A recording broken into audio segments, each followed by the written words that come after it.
Everything is good until it's not, and everything works until it doesn't. This is No Singular Solutions.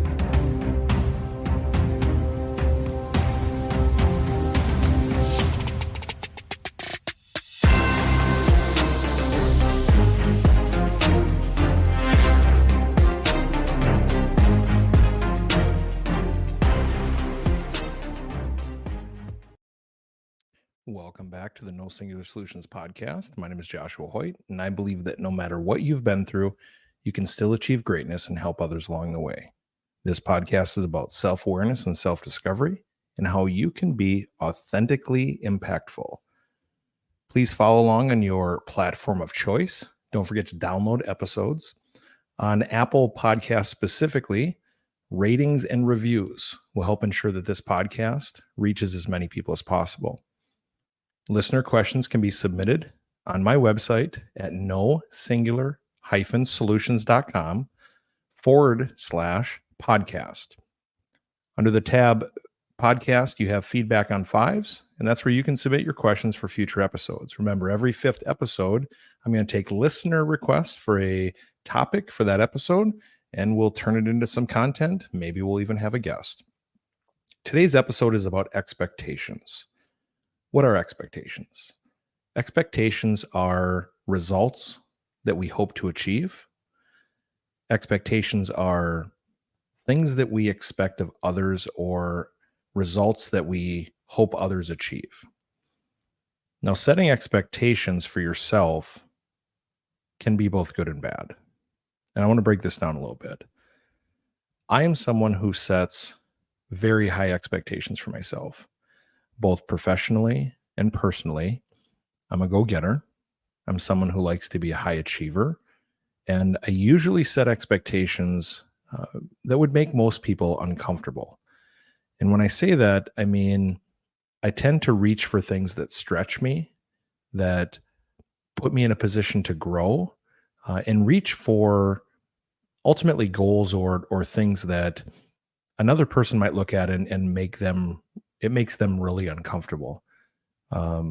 Sometimes this creates a little bit of tension for people around you or the people in your circle, because you're reaching for things, or you're performing, or you're trying to have certain achievements in your life that, maybe it's outside their comfort zone, or it makes them feel uncomfortable because, maybe it's a self-confidence issue. I know I've had issues where, people I've worked with are kind of like, dude, I need you to tone it down a little bit. You're making the rest of us look bad. And if you're listening and you find that to be something common, don't fall into it. There's nothing wrong with having high expectations for yourself, but I think it's important that you set realistic expectations. I mean, I stand 6'1". I know that I can shoot free throws pretty good, but I'm not going to make the NBA. I mean, I'm not 6'7". I don't have a skill set that would ever put me on a professional level. I like to draw. It's a hobby, but I know I'm not going to be a professional artist. Setting realistic expectations for yourself isn't about setting yourself up for failure, but it's about being able to achieve the little wins along the way that ultimately put you in a position to really stretch for the larger goals, for the things that someone else might look at and just say, that's not quite for me, or good for you, but that's not something I'm looking for. As a performer, or as someone who consistently sets high expectations for myself, I know it's going to make people uncomfortable, and I'm okay with that. I'm going to reference, early on when I got elected, I made my peers very uncomfortable. I was doing things that were about me and what I wanted other people to expect of me, meaning I wanted to perform in a way, or I wanted to serve on a level that I expected my locally elected officials to do. I got more involved with the community. I got more involved with nonprofits. I just found myself being far more active and accessible And that was my personal standard. That was the expectation that I had for myself. The unintended consequence of that was it very much made my peers, or my impression was that it made my peers extremely uncomfortable. Um, that's just something that you have to navigate through. And over the last 6 years of being elected, I feel like I have dramatically increased the bar as to what the expectation is for a locally elected official, whether that's, community involvement, community outreach and volunteerism, advocacy on a local level or county or even regional statewide level.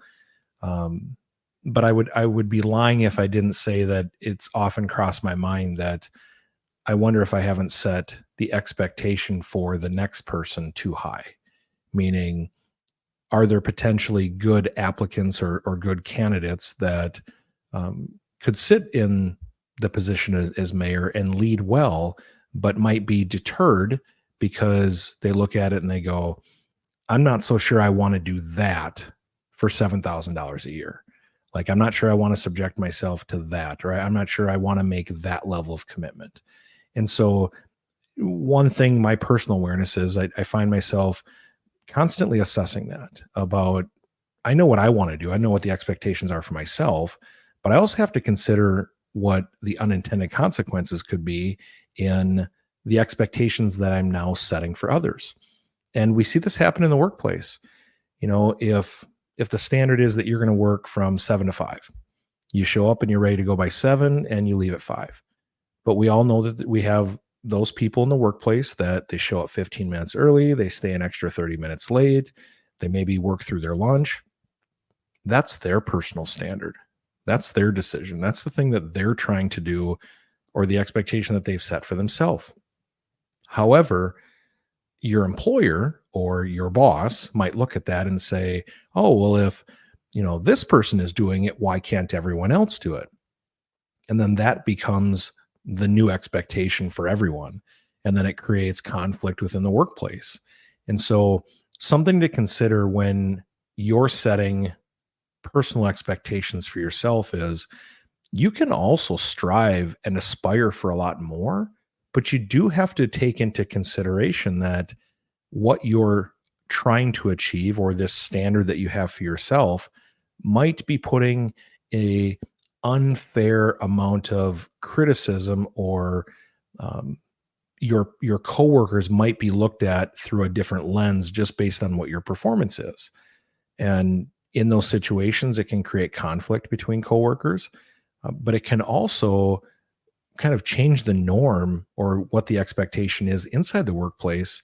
And you never know, you might have that teammate that you work with that you need their help on a future project, and they're like, no, dude, I'm not really going to help you because like you keep making me look bad, and I'm actually, meeting expectations. You're over here exceeding and pushing and driving and doing all the things, and I'm over here kind of feeling like crap because you put me in a very uncomfortable place. And so it's good to be an overachiever, and there's definitely benefits to having high personal expectations, but I think you also have to be very cognizant of the potential effects on the people around you.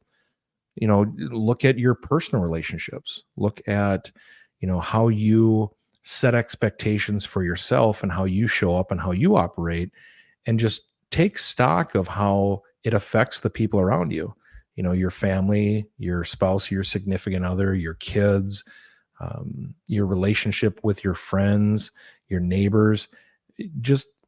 I really want you to think about that. And I'm not saying this as a discouragement to not try and exceed or really push your limits as to what you're capable of, but be aware of the unintended consequences that your actions might have.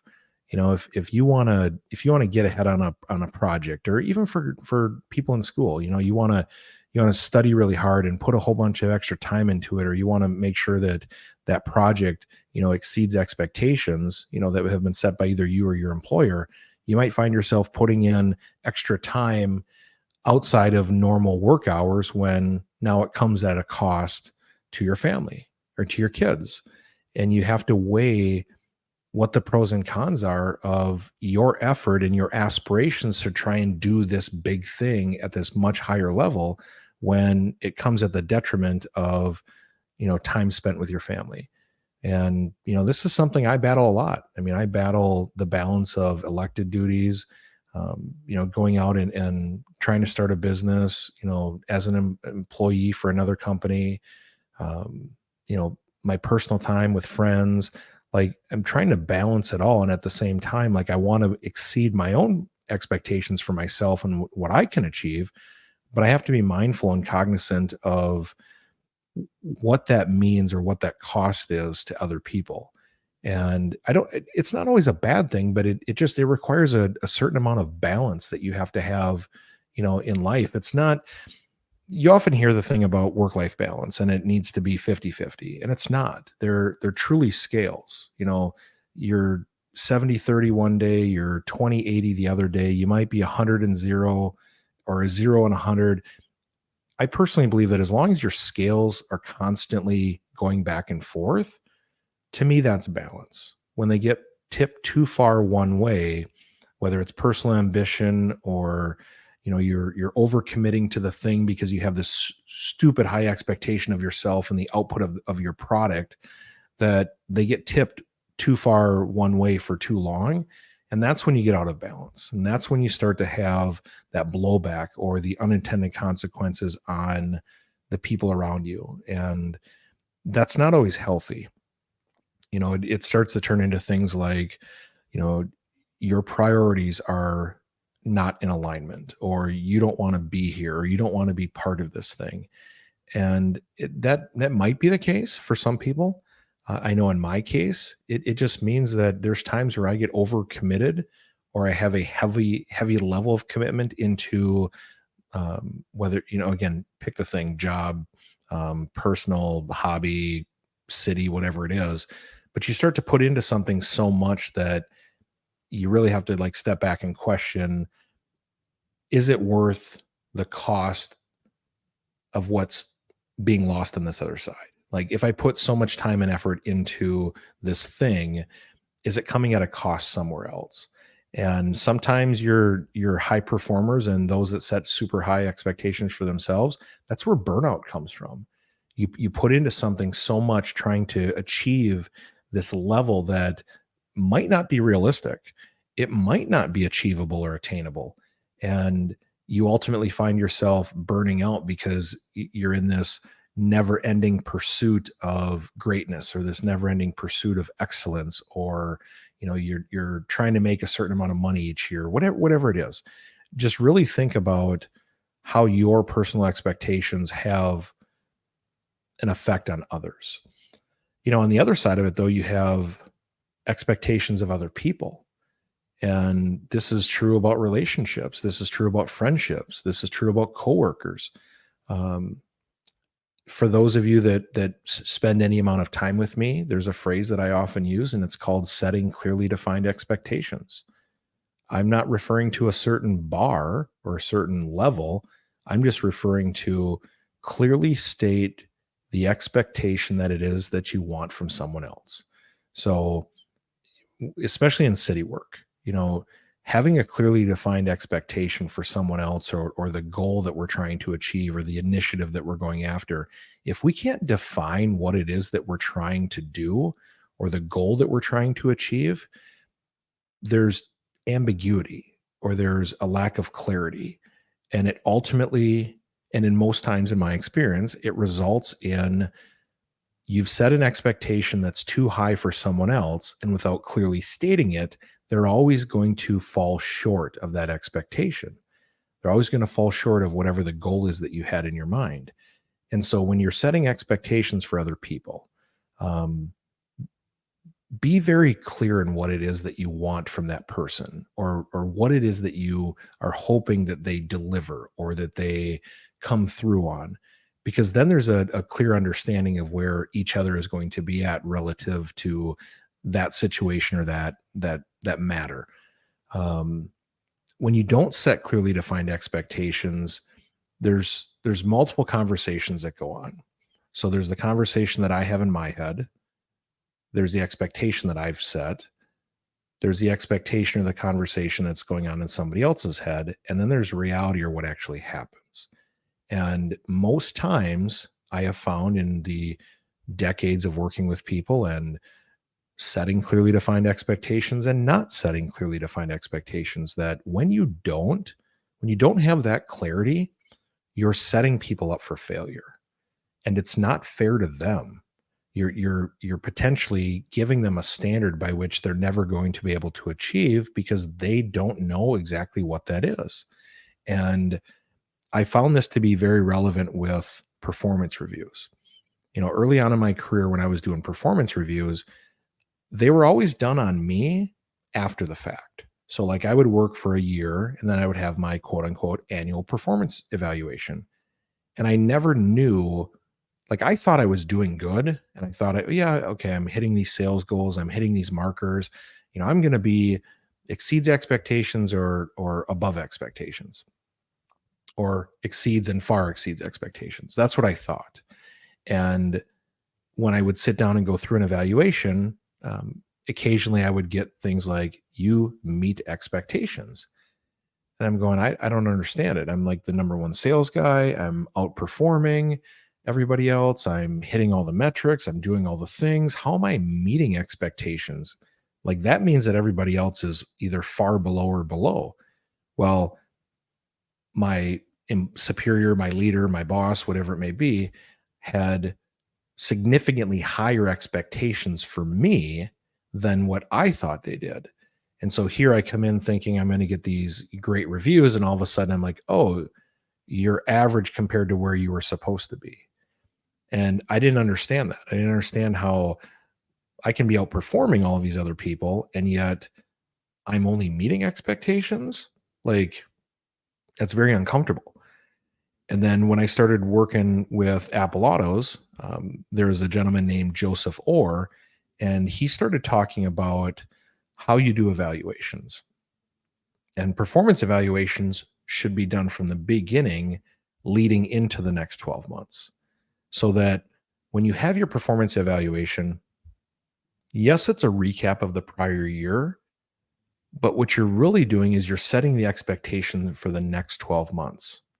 That way, everybody, you and the teammate or you and the employee, you're on the same page as to what it is that you are supposed to be doing through the year, and the metrics or the expectations that you're supposed to be meeting, so that, let's say through quarter one, there's a sales goal or there's a quota for new development or new number of contacts or whatever it is. If it's clearly stated ahead of time that you need to reach this, once you get a few weeks in or a month in, you know whether or not you're trending below where you need to be to meet your quarterly goal, or you're trending above. You can build on the positive, or you can work on the stuff that's not meeting the standard. When you set that expectation early and you're working towards it, there's absolute clarity. There is no ambiguity. There is no uncertainty, and everybody's on the same page. It puts more emphasis on the leaders of the organization to put into their team, and it sets their teammates up to be successful. It doesn't put them in a position to fail, because it's a mutually agreed upon relationship that we're going to help each other get to this goal. When you do that quarter over quarter and you get to the end of the year, there's not a surprise. Both parties know where they're at. I, as a leader, I, as a manager, I know where my teammate is at. My teammate knows whether or not he or she has met the expectations throughout the year. We've worked on some things. It's so much clearer. It creates a better overall situation. I did not work with very many people where, when we started doing performance evaluations from the beginning, that we worked for a long period of time that they weren't meeting expectations, because we knew where each other had to be. And so I knew I had to put more into the person if they were trending below, or if they were performing above, then I could start to work on other areas where maybe they weren't as strong to make them a more well-rounded employee. But when they get to the end of that year and you do that performance evaluation, you have absolute clarity about what happened throughout the year, and now you set new expectations for the next 12 months. This is something that most employers get wrong. And I know that there's people listening that are like, oh my gosh, that sounds exactly like the place that I work. You've busted your butt for a year, or whatever your frequency of performance evaluations is. You've busted your butt and you feel like the marks are going to be good. And then all of a sudden you get into that meeting and you're like below where your employer thought you were supposed to be. And you're going to tell yourself right away, well, I didn't understand, or I didn't have clarity about what it is that they in fact expected of me. And you can take that scenario and extrapolate that out over everything from your professional time, your career, into your personal and your relationships. If within a friendship or a partnership or an agreement or whatever it is, if you don't have clarity on what it is that you expect of someone else, they're almost always going to fail to meet your expectations, because there's a saying that if you expect from others what you expect from yourself, you're always going to be disappointed. And so when you think about, like, when I talk to people and I say, oh, dinner's at 8 o'clock, what am I telling them? Dinner's at 8. I'm not telling them when to show up.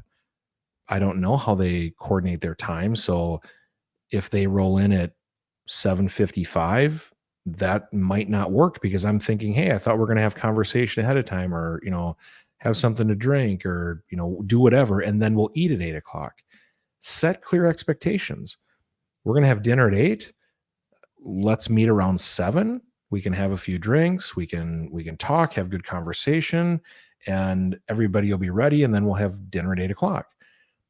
Think about that and how that applies to your life, your profession, or your job, and then really analyze the expectations that you're setting for yourself and the expectations that others are setting for you. And I'd be willing to bet that the more you think about that and you look at the direct applicability to your life and your situations, the common thread there is going to be there is not clearly defined expectations in both scenarios. You lack that clarity, and ultimately that means that there is uncertainty. And in most cases, you're going to find that you're failing to meet expectations for other people, and they're not meeting your expectations. That's a lot of times to say expectations over the last 22 minutes. So can't say I've done that before. There's good and bad, clearly, to having expectations. There's, as someone who is a high performer, as someone who constantly wants to push the standard, I want to constantly try and better myself. I want to be a better version of myself. I want to try and achieve more. It's like this personal challenge that I have to just keep pushing, to just try and get uncomfortable with myself and see how much more I can do the thing. As a kid, you're playing video games and you're like, I want to play it on the easy level. Okay, well, I went through the season of football and I was perfect. I didn't lose a game. Okay, so let's move it up to good. Well, I might have lost a few games, so then I want to keep working on that. And then I work to the next harder level, and then I work to like the all Madden level. It was never about the score. It was never about the record. It was like the challenge for myself of, how do I keep pushing the standard higher? How do I keep finding ways that I can excel and make myself better, knowing that I was able then to turn around and help other people? And that's one of the things that I've tried to do very intentionally in my work with teams. Whether it's through businesses, through partnerships and affiliations with others, even the city work, is by setting clearly defined expectations for myself and for others, you have predictable outcomes. It also gives you a metric or a standard by which you can say, okay, if we want to achieve this goal, these are the actions that we have to do. It's the inputs equals outputs conversation. If you just focus on the goal and not the effort that you're putting in that turns into action that ultimately produces an output or a goal, if you're not concentrating on the inputs, typically you're going to fall short. If you have clearly defined expectations for other people and you show them how to achieve that goal, meaning, okay, we want to sell, I'll just use an example of like, we want to sell 20 homes this year. Well, if I sold 5 homes last year, that's a pretty big increase. That's pretty significant. Like, I'm going to have to do something dramatically different to move my number from 5 to 20. However, if I could look at the actions that I'm taking, if I'm looking at my marketing, if I'm looking at my network and my connections, and I know that I can put myself in front of enough people, enough contacts that create enough opportunities that I can close 1.5 to 2 deals a month, then that can put me in a position to ultimately close 20 by the end of the year. But if I don't change my inputs, the output will not change. And so this is going to go a little bit into goal setting, which is a future episode, but I think there's a lot of relevance in expectations because there are very specific examples that I see every single day with people who set a lofty goal, maybe a expectation for themselves that is unrealistic or not reasonably achievable because they're too focused on the output and not the effort that it takes. And the thing that's most relatable is weight loss. It's working out. That's why New Year's resolutions fizzle in the first month, or people barely make it into the middle of February. Like if you set out a goal of saying, I want to lose 20 pounds, and all you're focusing on is the 20, you're going to lose the wins at 1, 2, 3, 5, 10, 15 pounds. You can't lose 20 if you don't lose 2. Input conversation. Turn your actions into the small steps, the little wins.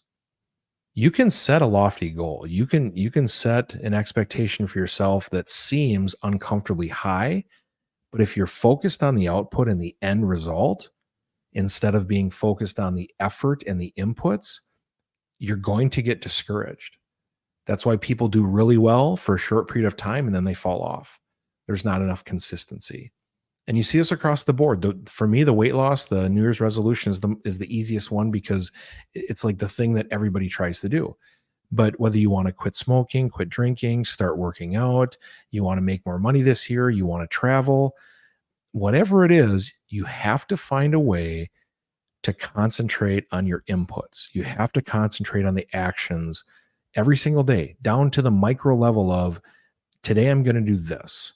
And if I do this today and this tomorrow and this on Wednesday, then this week I'm going to achieve X. And then next week I'm going to work on Monday and Tuesday and Wednesday and Thursday so that by the end of next week, I'm going to achieve Y. When I do that day over day and week over week, I'm concentrating on the inputs. Ultimately, I'm going to have success because I'm in real time figuring out, okay, today didn't work. That I didn't do everything I wanted to get done to make sure that I am working towards my goal. When you do the big lofty goals, those high expectations or the things that make you and other people uncomfortable, the otherwise what people might think as being unattainable becomes attainable. You can set really lofty goals. You can have high expectations of yourself, but you have to concentrate on the inputs. You have to put time, effort, and energy into the micro level, the day by day, week by week, and then you can achieve big things. And that all kind of wraps together expectations. And again, we'll do an episode on goal setting, but I wanted to spend some time going through expectations for yourself, expectations for others, some basic things about how you set expectations. And I want to make sure that you had some takeaways for the unintended consequences, for sometimes what you're not thinking about actually has an effect on other people. And if you go back and you listen to the episode again, I promise there's going to be some key takeaways in there for you. There's going to be some really good relevant information, but really just set realistic expectations for yourself. Do not set yourself up for failure, because when you do, if you're not committed to reaching the goal or meeting the expectation, you're going to get discouraged, and then you're going to be less inclined to try and push harder the next time around. So take from that what you will. I hope you find this episode to be both insightful and informative. Remember that I'm here to help. I want everyone to be the best version of themselves. And I hope that you continue to listen to the podcast and share it with others. Each one of these episodes is going to have a different topic on mental health. They're all things that I believe that we're thinking about. And I want us to continue to take the conversations that we're having in our head and let's start having them with our mouth. Let's listen to the podcast. Let's listen to others. Let's continually go out and try and improve ourselves. And let's have real conversations about where we're at and how we can individually grow. And ultimately, I believe that that's how you can become the best version of yourself. I appreciate you. I believe you. I believe that you can become the best version of yourself, and I'm here to help. Please go be amazing and help others along the way. God bless. This is No Singular Solutions.